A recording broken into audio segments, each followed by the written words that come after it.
Shri N Sreekumar, സതീശനിസം എന്നൊന്നില്ല എന്ന് പറയുന്നത് സാങ്കേതികമായി നമുക്ക് മനസ്സിലാക്കാം. അത് മാധ്യമങ്ങൾ മറ്റു ചിലരൊക്കെ പറഞ്ഞു ഉണ്ടാക്കിയ ഒരു വാക്ക് എന്ന നിലയ്ക്ക് അതിനെ തള്ളി പറയുക എന്ന് പറയുന്നത് സാങ്കേതികമായി മനസ്സിലാക്കാൻ കഴിയുന്ന ഒന്നാണ്. പക്ഷേ ഇന്ന് രമേശ് ചെന്നിത്തല പറഞ്ഞത് അതുമാത്രമല്ല. തിരഞ്ഞെടുപ്പ് ഫലം ആരുടെയും ഉത്തരവാദിത്വവുമല്ല, തിരഞ്ഞെടുപ്പ് വിജയം അങ്ങനെ ഒരാൾക്ക് മാത്രം അവകാശപ്പെടാൻ കഴിയുന്ന ഒന്നല്ല എന്ന് പറയുമ്പോൾ അതിൽ കൃത്യമായ ചില സന്ദേശങ്ങളുണ്ട്. അത് വി.ഡി. സതീശൻ നേതൃത്വം നൽകുന്ന ഒരു തെരഞ്ഞെടുപ്പ് അദ്ദേഹത്തിന് മാത്രം അവകാശപ്പെട്ട വിജയമായിരിക്കില്ല നിലമ്പൂരിലേത്, അതിന് അവകാശികൾ ഏറെയുണ്ട് എന്ന അവകാശ പ്രഖ്യാപനം കൂടിയാണ്. അതിൻ്റെയൊക്കെ ആവശ്യം എന്താണ് നിലവിൽ കോൺഗ്രസിന്? നോക്കൂ മാധു, മാതൃഭൂമിയിലെ ഒരു അഭിമുഖത്തിലാണ് രമേശ് ചെന്നിത്തല അദ്ദേഹത്തിൻ്റെ അഭിപ്രായം പറഞ്ഞത്. ആ അഭിപ്രായത്തിൽ ഇപ്പം മാധു പറഞ്ഞ ഒരു ടോണിലല്ല അദ്ദേഹം പറഞ്ഞത്.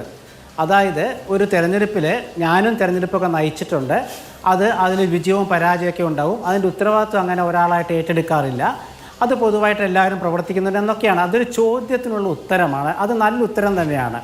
അത് കോൺഗ്രസിൻ്റെ ഒരു ഏതെങ്കിലും രീതിയിൽ കോൺഗ്രസിൻ്റെ നേതാക്കൾക്കിടയിലെ ഭിന്നതയായിട്ടോ അല്ലെ ഭാവിയിൽ ഉണ്ടാകാവുന്ന ചില പ്രശ്നങ്ങളുടെ ഒരു തുടക്കമായിട്ടൊന്നും നമ്മൾ കാണേണ്ട കാര്യമില്ല.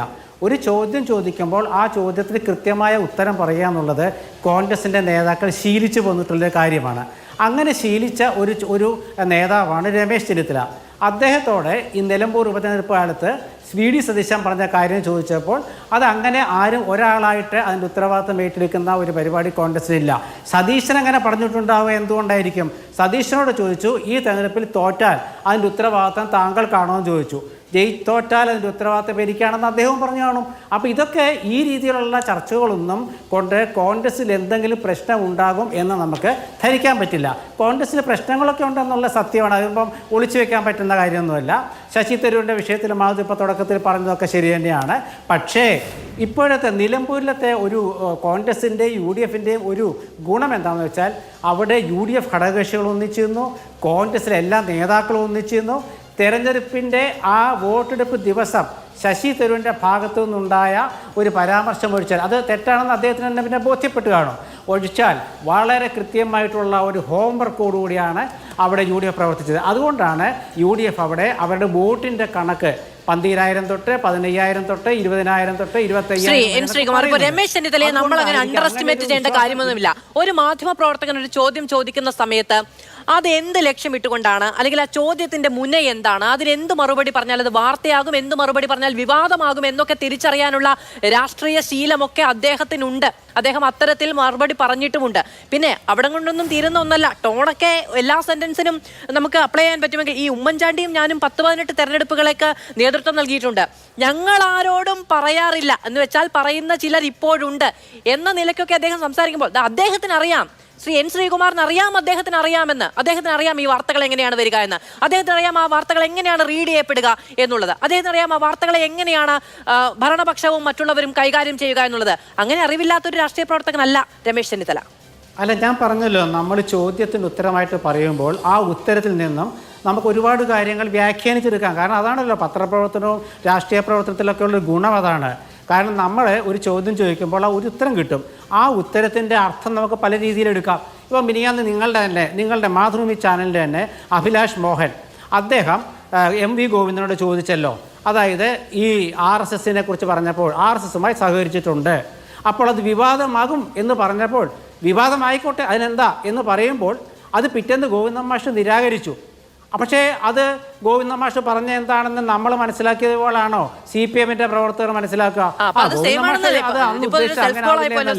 അതുകൊണ്ട് അപ്പൊ ഇത് എങ്ങനെ പറയും, എങ്ങനെ വിവാദമാകും എന്നുള്ളത് രമേശ് ചെന്നിത്തലയ്ക്കും അറിയാം, ശ്രീ MV ഗോവിന്ദൻ മാഷ്ക്കും അറിയാം. മാത്രമല്ല ശ്രീ MV ഗോവിന്ദൻ മാഷ് അത് സംസാരിച്ച സമയത്ത് അതങ്ങനെ ഒരു ചോദ്യത്തിന്റെ ഉത്തരമായി പറഞ്ഞ വളരെ സാങ്കേതികമായ ഒരു കാര്യം എന്ന നിലയ്ക്കാണോ കോൺഗ്രസ് തെരഞ്ഞെടുപ്പിന്റെ സമയത്ത് അത് ഉപയോഗിച്ചത്? നിങ്ങളുടെ ഏറ്റവും പ്രധാനപ്പെട്ട നേതാക്കൾ മുതൽ സംഘടനാ സംവിധാനത്തിൽ ഏറ്റവും താഴെത്തട്ടിൽ നിൽക്കുന്നവർ, ആരും താഴെത്തട്ടിൽ എന്നല്ല, സംഘടനാ സംവിധാനത്തിൽ താഴെത്തട്ടിൽ നിൽക്കുന്നവർ വരെ ഒരു തെരഞ്ഞെടുപ്പ് ദിവസം എങ്ങനെ അതിനെ ഉപയോഗിക്കാമോ അങ്ങനെ തന്നെ ഉപയോഗിച്ചില്ലേ? അപ്പൊ അത് എങ്ങനെ ഉപയോഗിക്കപ്പെടുമെന്നത് സംബന്ധിച്ച് ഏറ്റവും തലേ ദിവസം ഒരു ഉദാഹരണം നിൽക്കുമ്പോൾ അതറിയാതെ, അത് ഉപയോഗിക്കപ്പെടുമെന്നറിയാതെ പ്രതികരിക്കുമോ രമേശ് ചെന്നിത്തല? നോക്കൂ മാധു, ഇത് സെൽഫ് കോളല്ല. അതായത് ഞാനൊരു കോൺഗ്രസിൻ്റെ പക്ഷമുള്ള പത്രപ്രവർത്തകനായതുകൊണ്ട് ഞാൻ എൻ്റെ നിരീക്ഷണം പറഞ്ഞതാണ്. അതായത് ഏതൊരു രാഷ്ട്രീയ നേതാവും അദ്ദേഹം എന്ത് കാര്യങ്ങൾ പറയുകയാണെങ്കിലും അദ്ദേഹത്തിന് ലക്ഷ്യമുണ്ടാവും. അദ്ദേഹത്തിന് ഉദ്ദേശമുണ്ടാവും. പക്ഷേ നിങ്ങൾ ഉദ്ദേശിക്കുന്ന ലക്ഷ്യമോ നിങ്ങൾ ഉദ്ദേശിക്കുന്ന ഒരു രീതിയിലേക്കുള്ള സന്ദേശമോ ഇന്ന് രമേശ് കൊടുത്തിട്ടില്ല. രമേശും മുരളിയൊക്കെ നന്നായി സംസാരിക്കുന്നവരാണ്. മാത്രമല്ല എല്ലാവരും അങ്ങോട്ടും ഇങ്ങോട്ടൊക്കെ നന്നായിട്ട് കുത്തുവാക്കുകൾ പറയുന്ന ആളുകളുമാണ്. പക്ഷേ ഇന്നത്തെ രമേശിൻ്റെ അഭിമുഖത്തെക്കുറിച്ചാണ് നമ്മൾ ചർച്ച ചെയ്യുന്നത്.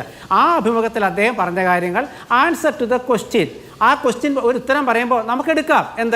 ഇങ്ങനെ സതീശൻ ഇങ്ങനെ പറഞ്ഞിട്ടുണ്ട്, ഇതിൻ്റെ ഉത്തരവാദിത്തം ജയിച്ചാലും തോറ്റാലും എനിക്കാണ്. അപ്പോൾ രമേശ് ചെന്നിത്തല പറഞ്ഞു ജയിച്ചാലും തോറ്റാലും ഒരു ഉത്തരവാദിത്തം അങ്ങനെ ഞങ്ങളാരും എടുക്കാറില്ല, അതുകൊണ്ട് വിജയിച്ചാൽ അതിൻ്റെ ഉത്തരവാദിത്തം സതീശന് മാത്രമല്ല എന്നാണല്ലോ സ്ഥാപിക്കാൻ ശ്രമിക്കുന്നത്. നിങ്ങൾ സ്ഥാപിച്ചോളൂ. കാരണം വെച്ചാൽ ഒരു രാഷ്ട്രീയ നേതാവ് പറയുന്ന കാര്യം നമ്മൾ നിങ്ങൾക്ക് അങ്ങനെ ഉദ്ദേശിക്കാം എന്ന് അങ്ങ് അനുവദിച്ചു തരുന്നു. എങ്ങനെ ഉദ്ദേശിക്കപ്പെടും കേരള രാഷ്ട്രീയത്തിൽ എന്ന് വ്യക്തമായി അറിയാവുന്ന ആളാണ് ശ്രീ രമേശ് ചെന്നിത്തല എന്ന് ഞാൻ വളരെ ബഹുമാനപൂർവ്വം പറഞ്ഞു എന്നേ ഉള്ളൂ. അതും ഒരു തെരഞ്ഞെടുപ്പിന്റെ തൊട്ടുപിറ്റേ ദിവസം ഞാൻ എന്തു പറഞ്ഞാൽ എങ്ങനെ അത് ചർച്ച ചെയ്യപ്പെടും എന്ന് അദ്ദേഹത്തിന് അറിയാം എന്ന് ഞാൻ ആവർത്തിച്ച് പറയുന്നു. അത് ശ്രീ രമേശ് ചെന്നിത്തലയ്ക്ക് അറിയാം എന്ന് ഞാൻ ആവർത്തിച്ച് പറയുന്നു. ശ്രീ എൻ ശ്രീകുമാർ.